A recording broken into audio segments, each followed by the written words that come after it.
Bab 14 Setruman Nakal. Ibu dengan binar di wajah tak bisa dibohongi. Aku memperhatikannya sejak tadi. Dia terus saja berbicara mengenai kehidupanku sebelum menikah, saat aku masih gadis.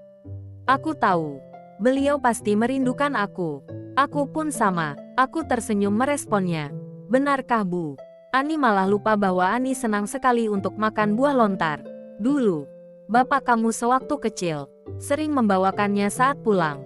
Kamu bahkan menghadang jalan bapakmu. Ketika suara motornya terdengar, Ani jadi ingin makan buah lontar lagi rasanya. Ho, jangan salah, ibu sudah membawakan buah lontar untuk kamu. Sebentar, ibu terlihat mencari cara barang yang ada di tas besarnya. Ternyata, saat aku memperhatikan ibu, Pak Hans sudah kembali ke rumah. Ani, aku menoleh dan mendapati Pak Hans yang menatap kami. Sama sepertiku, ibu refleks menoleh juga ke arah Pak Hans. Pak, ini ibu datang menengok Ani. Respon Pak Hans di luar dugaanku.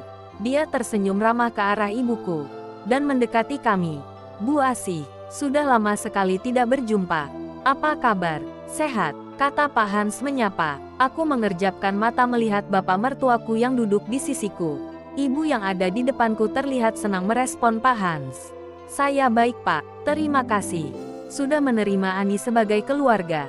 Saat saya datang ke rumah Bu Asih saat itu, saya meminta anak ibu menjadi bagian keluarga kami. Ibu yang kulihat kini terlihat berkaca-kaca. Sejujurnya saat itu saya bimbang, Pak. Ani anak kami satu-satunya. Bahkan, harta yang saya punya saat itu. Ketika saya melepaskan Ani, itu artinya tanggung jawab saya berakhir sebagai ibu keluarganya. Disitulah kekhawatiran saya. Karena saya takut karena Bapak tahu sendiri, kami orang tidak berada. Pak Hans terkekeh. Bram, yang memintanya sendiri untuk meminang. Artinya dia memang sudah selektif untuk memilah pendamping hidup. Terbukti sekarang Bu Asih, anak ibu mampu menjadi istri yang baik untuk saya. Dan juga, Pak Hans menoleh menatapku dan melanjutkan bicaranya. Untuk saya sendiri. Dek, atmosfer sekitar serasa berubah.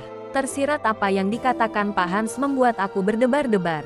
Bagaimana jika ibu mengetahui apa yang sebenarnya terjadi? Ibu sudah pasti akan kecewa. Kenapa pria itu senang sekali seolah membuatku terpojok lemah? Ark, sangat menyebalkan. Maksud Pak Hans? Tanya ibuku bingung. Pak Hans kembali menoleh dan tersenyum tipis. Maksud saya sebagai menantu yang baik. Dia juga menjaga Rosa. Anak bungsu saya sudah seperti adik sendiri. Saya yang berterima kasih. Karena Bu Asih merelakan wanita seperti Ani untuk masuk ke dalam keluarga ini. Ibu tersenyum mendengarnya. Saya lega mendengar ini. Saya lega karena Pak Hans sendiri sudah mengatakannya dengan saya. Tentu, bahkan saya pastikan bahwa Ani tidak akan bisa keluar dari rumah ini. Meski dalam keadaan marah sekalipun. Aku tahu apa yang dipikirkan pria matang itu. Aku tak cukup kolot membaca arti setiap perkataan dirinya sejak tadi. Aku menjadi gelisah. Ani bersyukur memiliki bapak mertua seperti Pak Hans pastinya. Iya kan Ni? Ah, iya, Bu. Ani merasa bersyukur, kataku sambil tersenyum. Sepulangnya ibu dari rumah kami, aku mendatangi bapak. Dia nampak santai di ruang tamu sambil membaca koran. Aku mendekatinya. Apa yang coba bapak lakukan?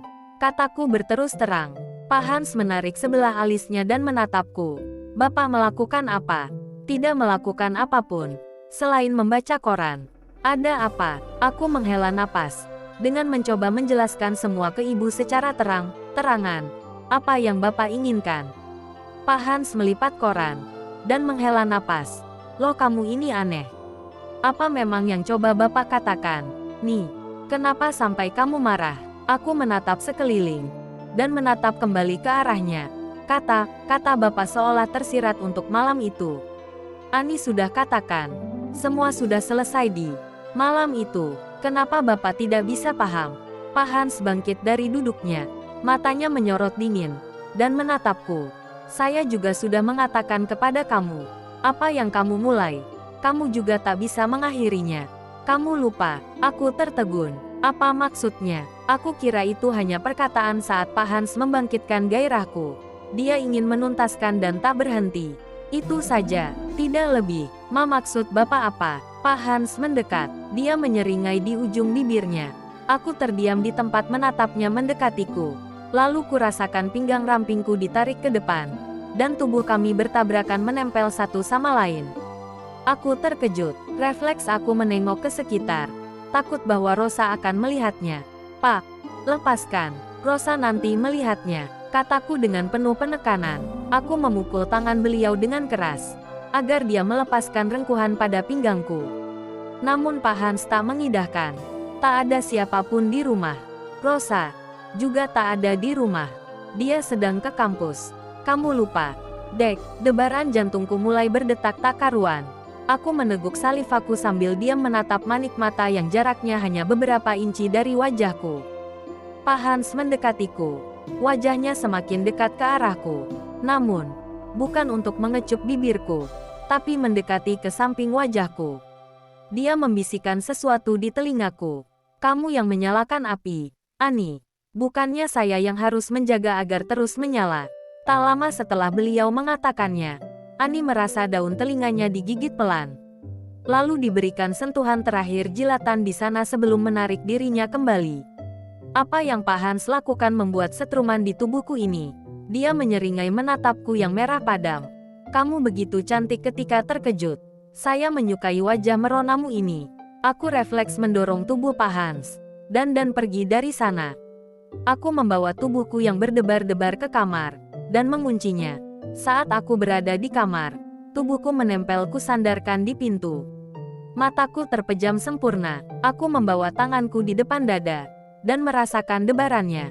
Aku bisa gila jika Pak Hans terus menggodaku. Apa yang harus aku lakukan?